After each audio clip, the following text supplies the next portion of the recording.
Tomorrow, that's Five Live's Europe Day. Every Friday is good in Five Live, but tomorrow will be particularly special. Now, it's nearly a decade since Leona Lewis won X Factor. She's gone on to prove that she is way, way more than a reality TV star. Her debut album, Spirit, achieved international recognition, selling 8 million copies worldwide. The single, Bleeding Love, spent 7 weeks at #1 in the UK, also made it to #1 in 30 other countries.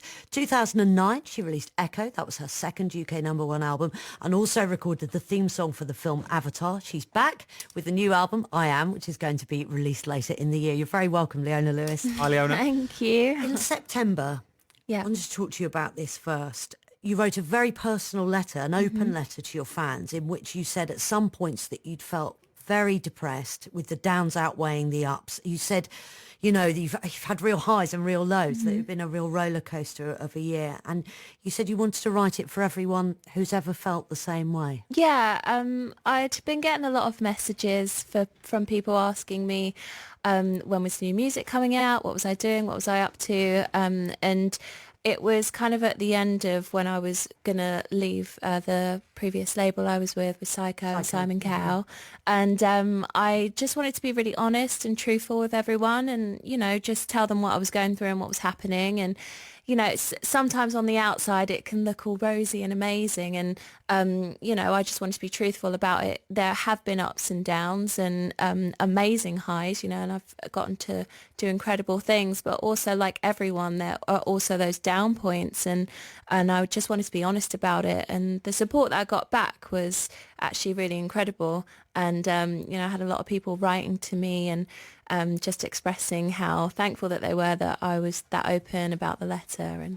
And yeah, it was great, actually. What do you think happened to you during that period? Were you exhausted? Do you think you got actually sort of clinically depressed? Did you have to get help? What happened to you? No, not clinically. I know people with depression, so I wouldn't put a label on myself like that because it's not that as deep as that, but I mean, just down as in a bit sad because I didn't know what was happening with what I was doing with my record, and I'd been kind of waiting for a while on what was happening next, and also other personal things as well. But it's just one of those culminations of everything at once that, you know, you have those days where it's just like, why is everything happening all at once? And it was a bit much, and writing the letter was actually really therapeutic, and it inspired a lot of the record. Did you have to think a little bit before you wrote it, thinking, you know, you talked about perception of your life and what a pop star does and the sort of people that you mix with and the life that you lead, to think that people will say, oh, you're a pop star, what have you got to complain about? Was that something that you battled with before you wrote the Well, letter? if you know, if what I don't think materialistic things equate to happiness. That's like what is going on in the inside is what kind of I relate to. And people can look from the outside and be like, oh, well, you've done this and you're doing that and you've got this and that. But that's not what it's about for me. It's about being happy and content with yourself on the inside. And at that moment, I wasn't making music, and I feel like I need that outlet. That's just something that I've always grown up with, and that's songwriting, singing, performing. That's been my outlet and my way of expressing myself, and I hadn't done that in a little while. So I think that's why. So you had all the stuff going on in your personal life, then you weren't writing music, so that was presumably making it worse. Yeah. And it was becoming a bit of a cycle. Yeah, exactly. Like I am really passionate about everyone having some kind of creative outlet for themselves. Yeah, at the time it was a bit, on the wayside. So how did you pick yourself up? By just getting out there and changing my situation, changing the people around me. Changing your record label. Yeah, I changed my label. helps, Yeah, that was a big step because leaving, this huge label that I'd been working with for so many years was a tough decision. So I changed and decided to go with Island Records. And yeah, it's been a whole new energy. both you and Simon have said some nice things since you've left cycling. Yeah. But did you feel that it was a little suffocating, that you were slightly shackled by what was happening at the record label? Well, at the beginning, it was amazing, and Psycho was a really small label, and as it grew, it actually just that more people kind of became involved, and I just felt like my voice was getting a bit lost amongst it all, and I just needed to step away from it. I wanted to simplify things, and that's how I did it. Was by I had to leave in the end. What was the final thing? Was it a song you began asked to sing that didn't feel like you, or something like that? Final thing was I was asked to do my fourth studio album. They wanted me to do covers, and I didn't want to do that. I hadn't done that before, so I didn't understand why they would want me to do that now. So that was the final push for me to leave. How much creative control did you have, if any, while you A lot, yeah. My first few records, I fought really hard for. I fought for the music that's on there, and I'm really proud of that. But like I said at the end, for the last album, to do covers was just not acceptable for me.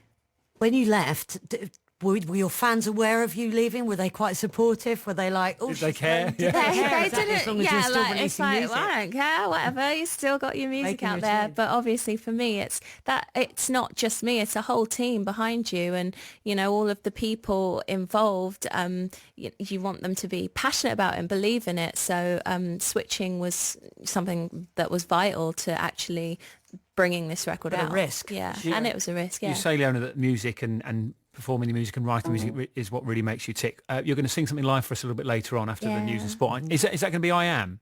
It's going to be Fire Under My Feet. Okay, Yeah. there's another song called I Am. Yeah. Can I just read you some of these lyrics? I know you know the lyrics. Okay, but, yeah. I'm breathing without you. I'm somebody without you. I'm free without you. I'm stronger without you. While on fire under my feet, there's drowning in quicksand. I'm set free. I begin to spread my wings. All those sorts of themes. Leona now does it with a bit more passion now. The dry read of Most it. people would rather listen to your version than my version. I think that's fair to say. I could rap it for you. I love that. I would absolutely. I can't believe I promised that. That's not going to happen. But did you have someone in particular in mind when you wrote that? And you know who I'm talking about?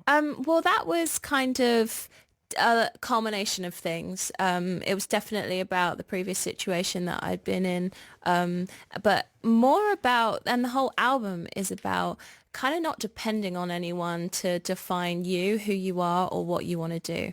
And, you know, that like, I'm someone without you, I'm breathing without you. It's just not being dependent in that way in, you know, in a relationship or work-wise, or, you know, just anything in life, like just standing on your own 2 feet and being independent. I'm available to rap, by the way, if you need me. Well, let's go and practice and Okay. get on this acoustic version. Do you think, given that what you've just said, that at that point in your life, you were feeling that you were too dependent on either, or maybe both, the relationship that you were in at the time and the record label? Yeah, and the thing is, going from, obviously, I guess I was, what was like 10 years ago. So I've obviously become a lot more dependent, a lot stronger, a lot confident. I know what I will and won't stand for. And it's just about, I think, maturing. And that's what this record is. When you see those old videos then of X Factor in 2006, what do you got a broad grin on your face now? What do you think? I'm like, oh my God, I can't believe it's me. But it's amazing because it's, you know, it's documented that time, and seeing where I am now as well is just incredible. I've just done so much, and I've been on an amazing ride. I love that when you won, to be honest. Well, my mum was all beautiful girls just on it. She did. Oh, she thought you were the bee's knees. Absolutely. Your wonderful curly hair. Yeah, so it feels like a long time ago though, right? Doesn't it? And when I think back, it's gone so quickly. It's just, I literally feel like I've blinked and it's 10 years later. Having been through that and been successful, when you now watch the new X Factors and the ones since then, can you tell whether the winner or the person who finishes second or, you know, gets voted off 3 or 4 down the line, can you tell who's going to be successful? Or do you think it is really, obviously there's some talent involved in there, but what is it that, I know X Factor is the name of the programme for that reason, but why are some people not successful and others are?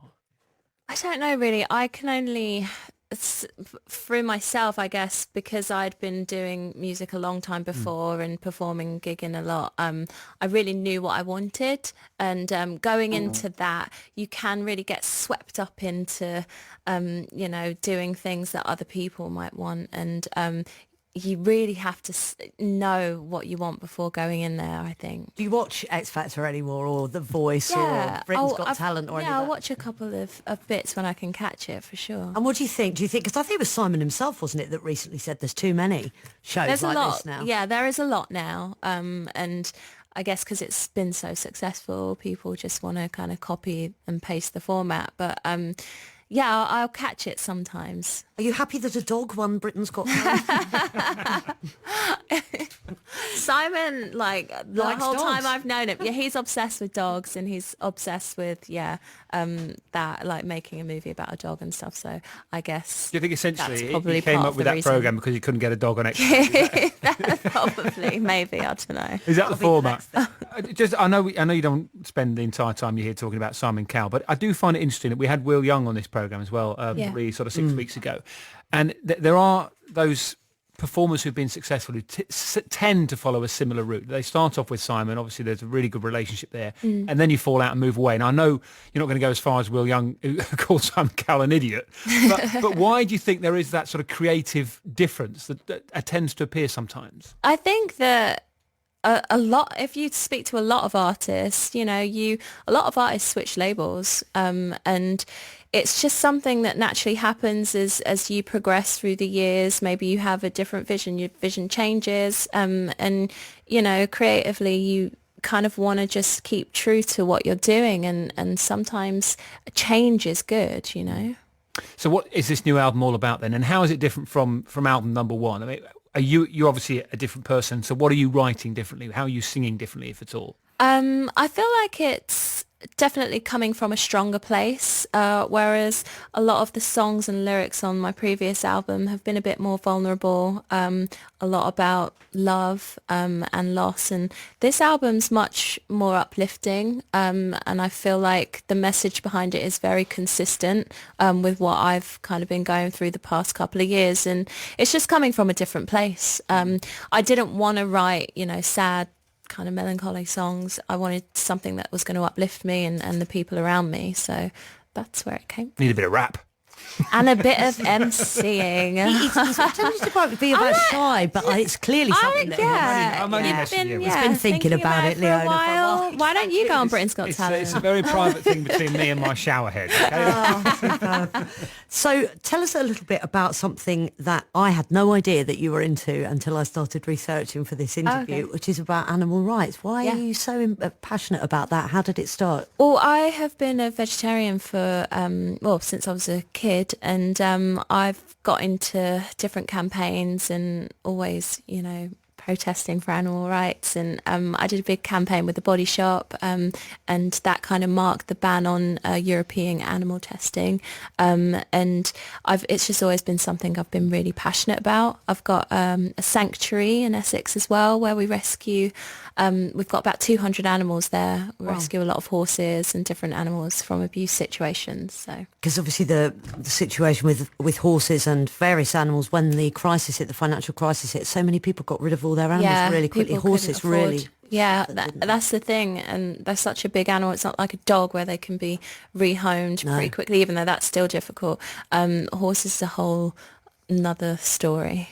UK in general, how do you think we compare to the rest of Europe or beyond in terms of how we treat animals, our animal rights laws? I actually think UK are definitely leading in the animal rights laws, and the US are really good as well.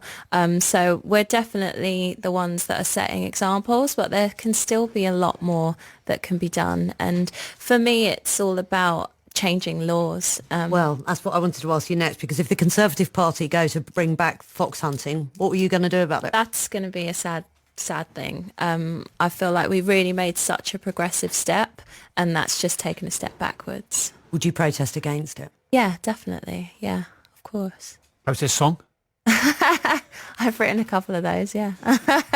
Earlier on, you said about the dangers of materialism, and you don't think that way. But often when we talk to people who are in the public eye like yourself, and particularly those in the music industry, image is so important, Yeah. isn't it? And do you think it's too important?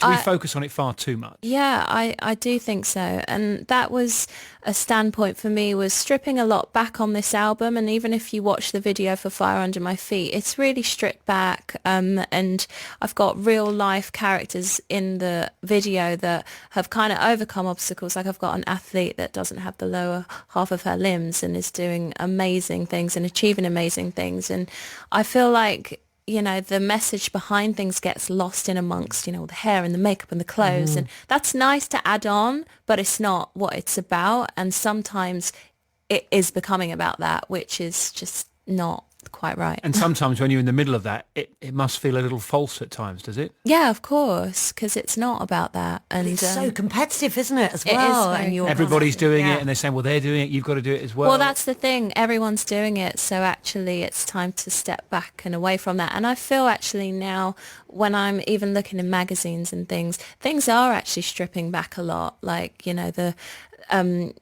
different looks, and it's, I don't know, it's very stripped back and more bare, which I'm really liking at the moment. But you so. did have that Yves Saint Laurent ad that was banned this week. Did you see that? Because it was I don't using know if an I saw it. ultra skinny model whose sort of knees and thighs were exactly the same width. Wow. Was the complaint, and it's been banned here in They the banned UK. it? Wow. In the UK they did, yeah, sure. That's interesting. I mean, and well, we were talking about it yesterday, weren't we, Dan? Because we were talking about the number of kids that are reporting with, you know, anorexia or bulimia, and that's gone up Eating disorders, yeah. massively. And we're talking about whether or not social media was to blame. I would just wonder if you actually had a view on that. It's so funny you say that, because I was I've done this initiative this month called Empower Month, and I've gotten people to write in different stories of, you know, how they feel empowered and what they do each day. And a girl wrote into me who suffers from anorexia, and I think it is a lot. It is external pressures, and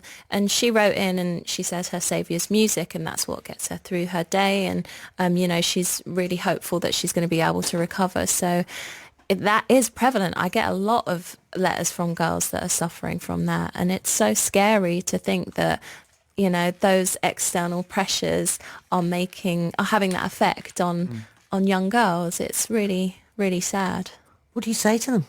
Well, I try to just be an example, you know, and that again, like, the record is very stripped back. Things are very real and very raw, and just trying to be honest. No one is perfect. Like, a lot of these magazines are airbrushed and, you know, and retouched, and that's not a realistic standard that anyone can live up to. So I do definitely take a stand against that. Leona, it's lovely to talk to you. Thank We're you. going to break for the news and sport. Who's this fella outside the studio with the guitar? Is this your man? That's Steve.